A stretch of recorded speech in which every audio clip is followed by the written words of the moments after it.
Not After Midnight is a 1971 collection of short stories by Daphne du Maurier. It was published in Britain under the title Not After Midnight by Gollancz, and published in America by Doubleday as Don't Look Now. The book contains several novella-length stories, all with different characters and themes but similar in that they touch on the supernatural or strange events. The Penguin Books edition, Harmondsworth and Ringwood, Victoria, Australia, was issued with the title Don't Look Now and Other Stories and a cover illustration by Charles Raymond in 1973.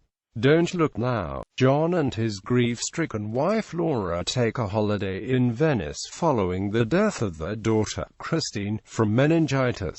They encounter middle-aged identical twin sisters, one of whom is blind and claims to be psychic and that she can see Christine sitting with her parents. Meanwhile, Venice has been plagued by a series of murders, and during a night out John briefly spots what appears to be a small girl wearing a pixie hood, leaping across some moored boats and almost falling into the water before disappearing into one of the houses along the canal. They also run into the sisters again at the restaurant they are dining in. They tell Laura that Christine is trying to warn them that they are in danger if they remain in Venice, and that John also has the gift of second sight but does not realize it. On arriving back at the hotel, a message has been left for them by the headmaster of the son's preparatory school informing them that the son, Johnny, has been taken ill with appendicitis. Laura immediately books a flight back to England, but later in the day John is convinced he has seen her on a vaporetta with the sisters. Unable to locate Laura or the sisters, he reports her disappearance to the police.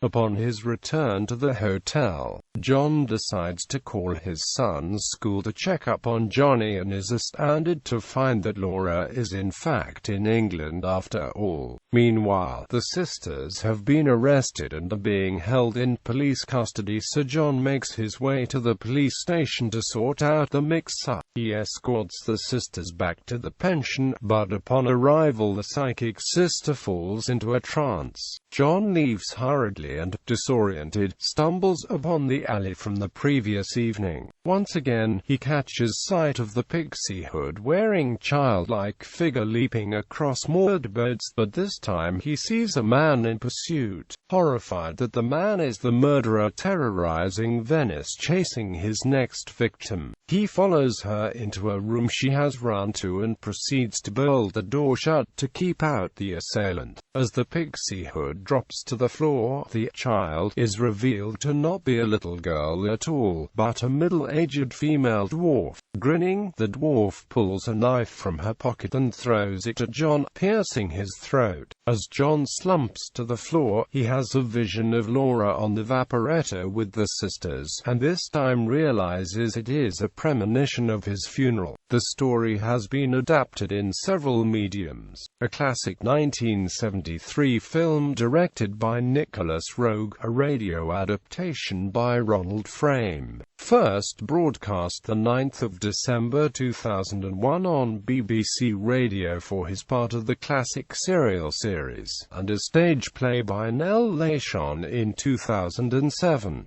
Other stories. Not After Midnight is a tale about a lonely teacher who goes on a painting holiday in Crete and meets a strange American couple. The woman invites him to visit them in the hotel room, but not after midnight. The reason for this becoming clear as the story progresses. Set in and around Ios Nikolaos on Crete.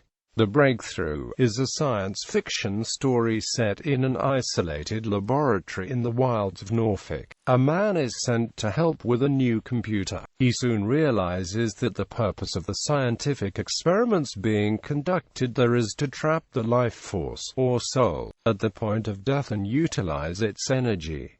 The test subject is Ken, an affable young assistant who is dying of leukemia. The plan goes horribly awry. In The Way of the Cross, a disparate group of pilgrims from the same village embark on a trip to frenetic, dusty Jerusalem. The regular vicar is taken ill and replaced by the Reverend Babcock, a rough diamond from Leeds. On the first night, young Robin, a precocious 9-year-old, suggests a walk to the Garden of Gethsemane. In the dark, among the bushes and trees, two people overhear things about themselves that force them to re-evaluate their lives. Subsequently, the whole group learn a great deal about themselves and their loved ones, and return home better people. In A Borderline Case, a young actress pursues an old family friend Nick after the death of her father. She discovers he is an IRA commander and accompanies him on a bombing raid in Ireland, but soon learns that he is not all he seems to be.